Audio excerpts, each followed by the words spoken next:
अस्सलामुअलैकुम dear student, आज हम डाइसेफ्लॉन और थर्ड वेंटिकल के बारे में पढ़ेंगे। ज़्यादा हम डाइसेफ्लॉन के बारे में पढ़ेंगे। ये आप देखें, एक पिक्चर है ड्यूरिंग द न्यूरोजेनेसिस, और ये 4th वीक में प्रोजनकेफ्लॉन, मेसेनकेफ्लॉन और रोबेनकेफ्लॉन। ठीक है, तो 5th वीक में तकरीबन बाकी भी स्ट्रक्चर्स डायलेट करके बन जाते हैं, जिनमें टेलीकेफ्लॉन, डाइसेफ्लॉन, मेसेनकेफ्लॉन, मेटाकेफ्लॉन एंड मेसेनकेफ्लॉन है। तो हम बेसिकली फोकस जो होगा हमारा डाइसेफ्लॉन पर होगा आज, जिसे थैलेमस कहते हैं। तो डाइसेफ्लॉन के आगे बहुत सारे पार्ट्स होते हैं, तो we will tell it about. So that is diencephalon. Have you see that is a structure of the brain. So you see that is a dicephalon, और इसके पीछे सेरिबेलम और मुख्तलिफ पार्ट है। तो इसके 5 पार्ट्स हैं: एक thalamus, epithalamus, subthalamus, metathalamus and hypothalamus.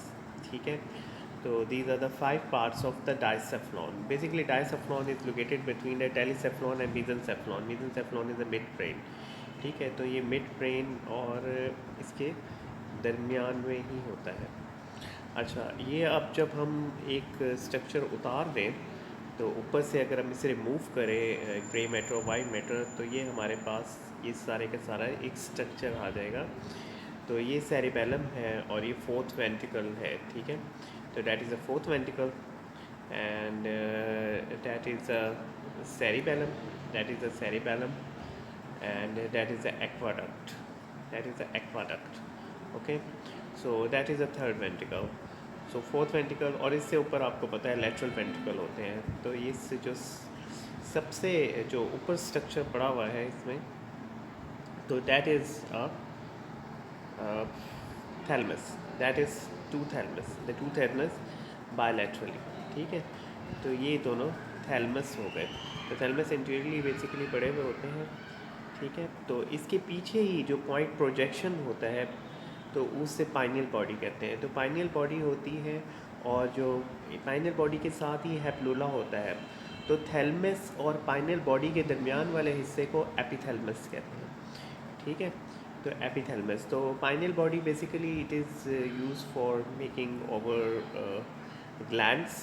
ठीक है, और जो सब थैलेमस होता है वो थैलेमस के ही बिल्कुल ही नीचे होता है, और यहाँ medial and lateral geniculate bodies भी आ रही होती हैं। Medial and lateral geniculate body आपको पता है, लेटरल जेनिकुलेट बॉडी ऑटरी ट्रैक से आती है, और मीडियल जेनिकुलेट बॉडी आती है जौन से है हमारा जो नोज़ वाला ट्रैक्ट है, वेस्टिबुलर ट्रैक्ट। ठीक है, तो इसके नीचे ही बिल्कुल एक है मेटाथैलेमस भी होता है।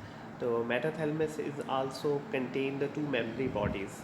तो मेमोरी बॉडीज़ ये हम आगे आगे स्ट्रक्चर से पढ़ेंगे कि मेमोरी बॉडीज़ क्या होते हैं, और इसमें ट्यूबरकुलम भी होता है। तो इसके नीचे जो बिल्कुल स्टॉक होती है, तो उसको हम कहते हैं इन्फेंडिबुलम। तो इन्फेंडिबुलम के नीचे ही पिट्यूटरी ग्लैंड होता है, और यहाँ पिट्यूटरी ग्लैंड का सिर्फ पोस्टीरियर पार्ट होता है, यानी डाइसेफ्लॉन में पिट्यूटरी ग्लैंड का सिर्फ पोस्टीरियर पार्ट होता है, एंटीरियर पार्ट नहीं होता। ठीक है, अब ये आप देखें, ये दोनों ट्रैक्स आ रहे हैं।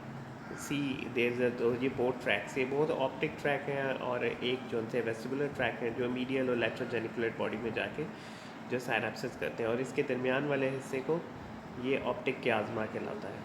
ठीक है, तो ऑप्टिक क्याज़्मा, तो हाइपोथैलेमस बेसिकली आपको सबको पता ही है, जो इसके पीछे ही ऑप्टिक क्याज़्मा के नीचे ही बिल्कुल ही जो हाइपोथैलेमस का पूरा पोर्शन होता है। तो अगर जो सबसे ऊपर जो थैलेमस वगैरह जो कि लोकेटेड होते हैं बायलैटरली, दोनों ही थैलेमस आपको पता है एक रिले स्टेशन का काम करता है हमारा।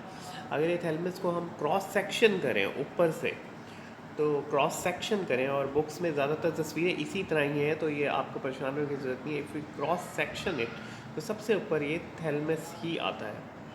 ठीक है, तो सबसे ऊपर थैलेमस आता है, और थैलेमस में मुख्तलिफ न्यूक्लियाइज होते हैं, जिसमें एंटीरियर थैलेमिक ट्यूबरक न्यूक्लियाई होते हैं और पल्विनार होता है। तो हम इसको मज़ीद तफसील बाद में